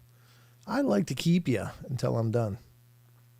All right, so that was a good story. I mean, it's not a huge story, but it's a great story. People have these encounters, and it was, again, the curiosity seems to be the big thing. With Bigfoot, they like to know what the hell's going on. What are these people doing? People don't normally camp out here. What's going on? Let's go check it out. And maybe they're just cruising for just easy meals, you know. Did they leave out a cooler? Did they leave out snacks? You know, that's not as easy in bear country where people are camping and they know they're dealing with bears. People are much more careful about it. But this is the Midwest, a couple of teenage kids. There probably is crap everywhere that it was snacking on, you know, really. I don't know. I would think so. You know, the bag of marshmallows and the thing of wieners that they're roasting over the fire or whatever. I don't know. I know when I was a kid, I wasn't a careful camper. I don't think I camped really much at all, but if I did, I wouldn't have known how to be careful for wildlife. It just wasn't a consideration where I lived. So interesting stuff all the same. All right, let's continue on. Because we're moving to Phantoms and Monsters, other story here from October 4th. Bigfoot wolf hybrid roamed Michigan's Upper Peninsula. So this is an interesting one because is it a hybrid or is it just a misidentification of a dog man? I don't know. And I haven't read this story. I'm going to read it with you. But hi, Devin. Good to see you. That's a new name. Glad you came in to check it out. Minnesota has many Sasquatch. Met people that have seen them. Yeah, well, that's where I got growled at. So I was in the southern part of the state, but all the same. I did, however, have learned since starting to do the show. My brother introduced me to people that own a sign company back in Red Wing. And they saw, both of them saw at two different times, a Sasquatch in roughly the area where I grew up in. They were doing signs for a golf club, I guess a club, you know, and at a golfing place, and they saw a Bigfoot. Both he and his wife, and then her separately, saw a Bigfoot while they were doing the signs at this place. And that's not far from where I was growled at. That's literally a matter of miles from where I was as a 14-year-old. So I think they're there. So they rounded up the rest of the guys hunting. My dad, a few male cousins, and my uncle got all their shotguns and ammunition and saddled the horses to go clear the woods. That's a quote from the story. This happened when I was about 12 years old to my uncle. He's no longer with us, and I want to share his story. Growing up, I lived in Michigan's Upper Peninsula on 5,000 acres of farm/ranch land that backed up to state land.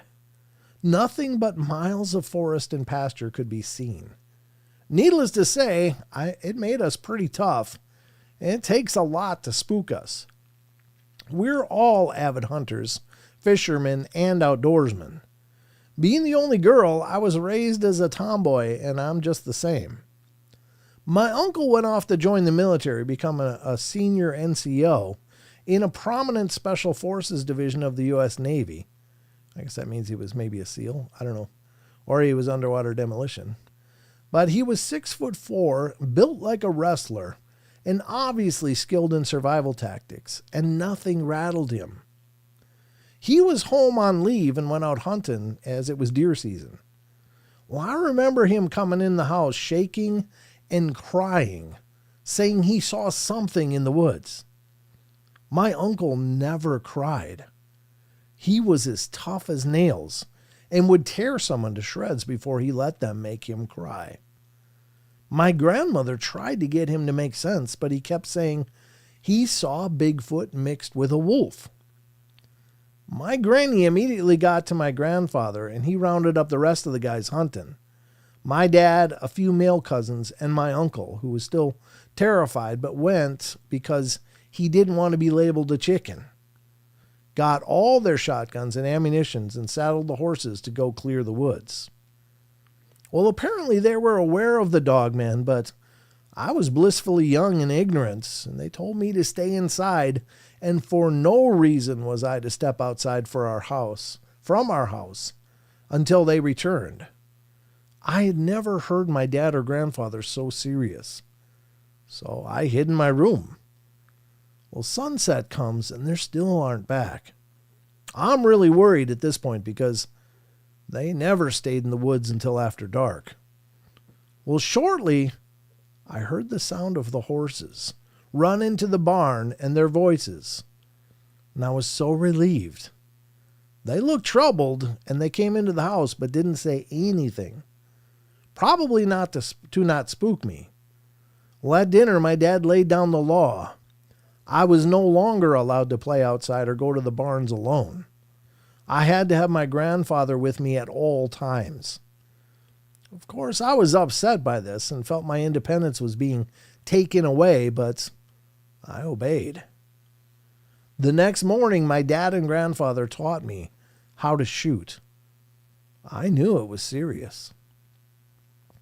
I overheard the adults talking the next night, and apparently there were tracks where my uncle had his sighting, bigger than any wolf could make, but they were definitely dog tracks, or a canine, I think they mean. But as I said before, we are avid outdoorsmen and hunters, and we can identify tracks easily, but these could not be identified.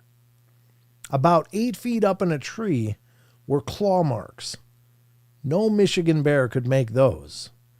We also found claw marks of about the same height on multiple trees throughout our property. There were cattle mutilated and not in the way a coyote or bear would, and it lasted that whole winter. We lost 30 to 40 cattle that winter. All of them were mutilated, all with the same wolf/dog tracks in the snow. I really feel like this experience changed my uncle. Who knows? He did multiple tours in the Middle East for Desert Storm and OIF, Operation Iraqi Freedom, before he ended up taking himself out. After that experience, though, he was just never the same. He went from not ever drinking to never seeing him without a bottle of Jack, and his eyes were always haunted. He changed his personality and never went out in the woods again. He quit hunting, and he eventually just quit coming home to visit on leave. He didn't even come home for my dad's funeral 2 years later. It was heartbreaking to see him deteriorate the way he did. I truly believe he saw something out there, and it ultimately killed him. Lon's note, over the years there have been several witnesses come forward describing a similar creature in the Upper Peninsula. Yeah, there's a reason they call it the Michigan Dogman. That's a big problem. A big problem up there, I guess. I don't know. I don't know how commonly they're cited. But again, the problem with reports is that someone's actually got to make a report for there to be a report. And how many of these incidents go unreported? And I would say it's probably like 90% or better. that never get told, except maybe in close family groups or whatever. Like, these stories will never see the light of day. And it's actually unfortunate because, yeah, that is a heavy story. Yeah. It's just that,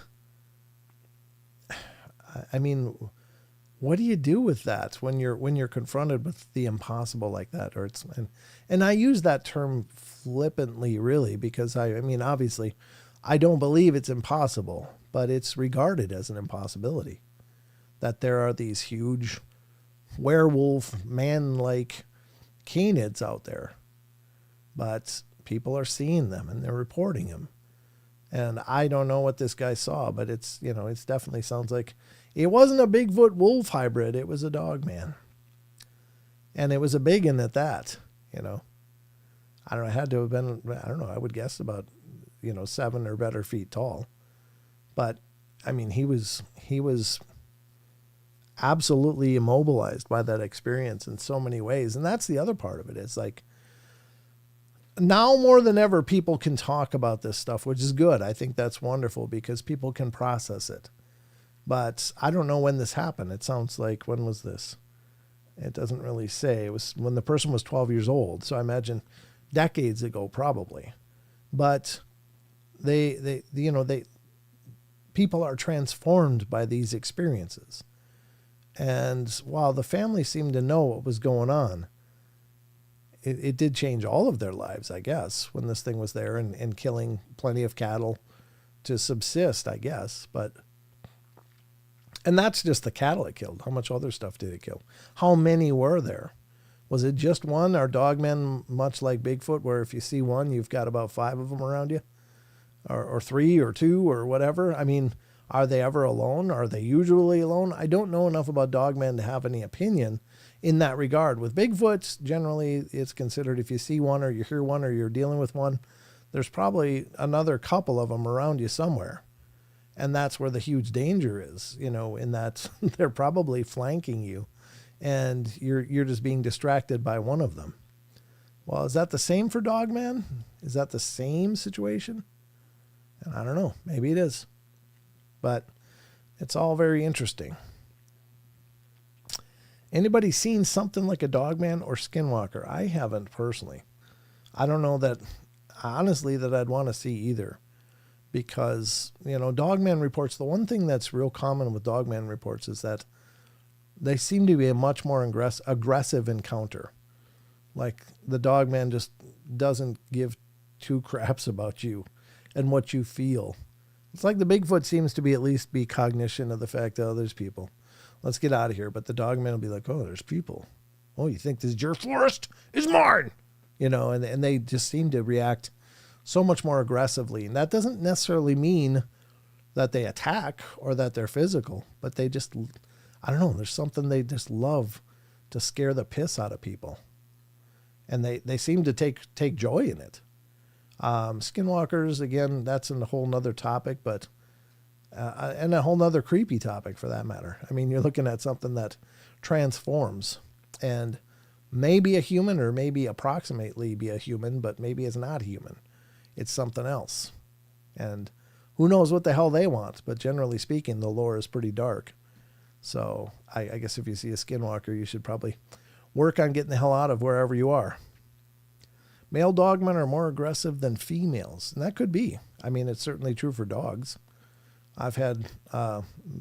In my family, we've had both male German Shepherds and females, and I'm here to tell you that in my experience, the females were much more loving and protective, whereas the males were much more like, trying to be the alphas. But yeah, according to Irish myth, the Tuatha de Danann hid dogmen and the cat-faced people behind the veil in the realm of the Fae. Oh, okay. Yeah, that's very interesting. I guess it could very well be true. I mean, they seem to at least potentially have been observed in several instances coming out of portals. I don't know. Even Skinwalker Ranch, people reported seeing dogman-like creature back during the Bigelow years. Not as much during the more recent incarnation of Skinwalker Ranch, but the traditional one, there was witnesses that claim they saw a portal open up and like a dogman or a couple dogman type creatures come out and then disperse from there, like they were dropped off or opened up. So maybe there is merit to that. I don't know. That could be. Seen Bigfoot, just no puppy man. Yeah. Male dogmen are more aggressive than females. These stories seem to be near areas with high radioactivity, a lot of the time, or on reservations. Yeah, reservations is certainly, they're, well, with the skinwalkers, of course, that definitely seems to be a pretty common denominator, especially on Navajo properties and such, but also with the Utes in Utah. The Ute tribe is dealing with a lot of dogmen, but it's believed that it was because of a curse from the Navajo put on the Utes, so, or at least on the land. But yeah, I mean, there could be merit to the radioactivity, or maybe that's just an energetic nexus that makes it easy for them to come and go. I don't know what radioactivity does in the whole fabric of space-time. Is there some other elements, metaphysical or quantum, that we don't understand that these energetic forces can create? I don't know. Perhaps. I mean, certainly the UFO claims around radioactive areas is much, much higher. Military installations, wherever there's warheads, there's always a lot of UFO reports, like they're monitoring it. So there is something to that. Sarah in Disguise says something with granite, I believe, too. David Pilates also mentioned boulder fields in granite in identifying his missing patterns. Yeah, granite has a lot of quartz. And certainly quartz is an element that's brought up a lot in the paranormal fields, both for spiritual energy and potentially other metaphysical or esoteric energies, which could include these cryptids.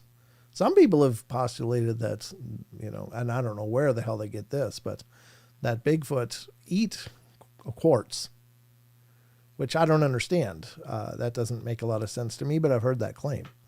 I don't know how in the hell anybody could possibly know that, but there doesn't seem to be any limit on what claims people can make. So, and I can't argue with them. I just don't know.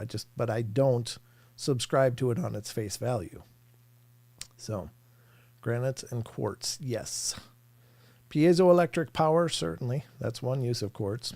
You strike it and it gives you a charge, but I'm sure there's other. Quartz is generally, in metaphysical terms, used as an energy amplifier. A lot of people hold quartz and carry quartz to amplify their own energies. It's a magnifier in some cases. I don't eat quartz. Well, I don't eat it either that I know of. I might have inadvertently eaten some through the years, but not on purpose. So anyway, it's very interesting. Very, very interesting. I think I'll put on my glasses again. My eyes are getting a little sketchy. Got that purple light right in my face. Keep trying to move it back over. Might have to tape it so it's not pointing directly at my eyes. Makes it a little harder. Maybe humanity can be friends with Bigfoot. That'd be great. I mean, don't get me wrong. It doesn't seem like they're really interested in that prospect, though. Not that it's never been claimed to happen, but it's just more the exception than the rule. It seems that they know to stay away from us.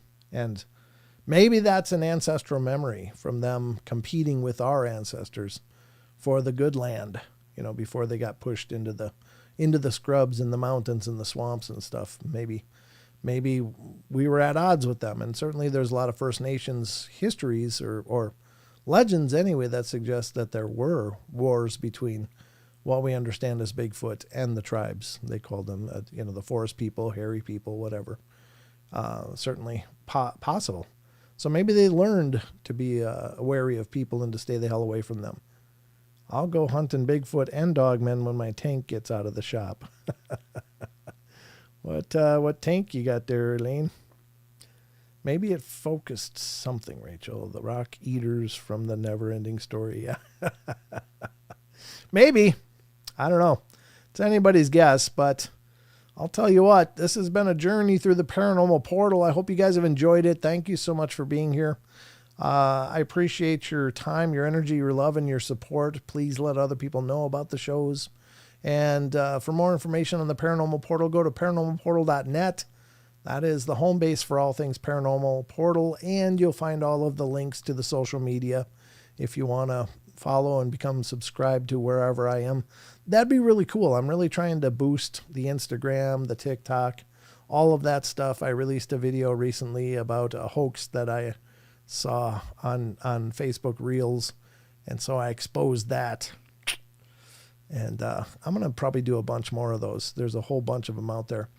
But with all the AI stuff going on and some of the videos out there, I start dissecting them. It's like very clearly they're hoaxes, but they're to the casual observer, they can look pretty convincing. So I want to encourage critical thinking.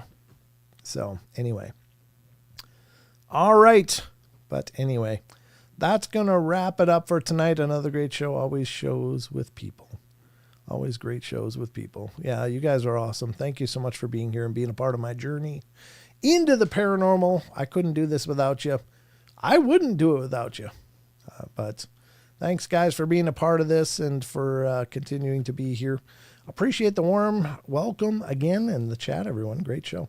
Well, Devin, we'd love to have you become part of the family. Hope you subscribe and hit the notifications. We do these live shows every Wednesday, Friday, and Saturday at 7 p.m. Pacific Standard Time right here, wherever you're watching it. In this case, you're on YouTube, but hello to Twitch, anybody over there watching. And hello to my peeps over on Rumble. Good to see you guys. Always picking up new subscribers over there as well. And so spread the word. Let other people know, and feel free to share these episodes if you want to introduce other people to the portal. I appreciate it. The Ghost Radar has been absolutely silent tonight, which is fine. But I like that it's actually been silent, because if it was always going off, it would seem like, oh yeah, whatever. But the fact that there's many nights where it won't do anything and then many nights where it'll just go crazy shows that it is detecting something. So whatever that means, you decide. But that's going to do it. Head over to the TikTok or on Instagram and check out that video and comment, like it. Let me know what you think. I thought it was pretty fun. Anyway, I will be back on Friday night. So I hope to see you here. I'll wait here. I'll turn on the lights, and I hope to find you back here, especially you, Devin. I'll be doing attendance. You better be here. But anyway, guys, until Friday, take care. Remember, we love you all. Be good, be kind, be nice. Take care of each other, help each other out, find the magic in every day, and remember to laugh as much as you can. And I'll see you next time on Friday nights, 7 p.m. Pacific Standard Time, 10 p.m. Eastern, right here. Until then, take care of yourselves. Good night.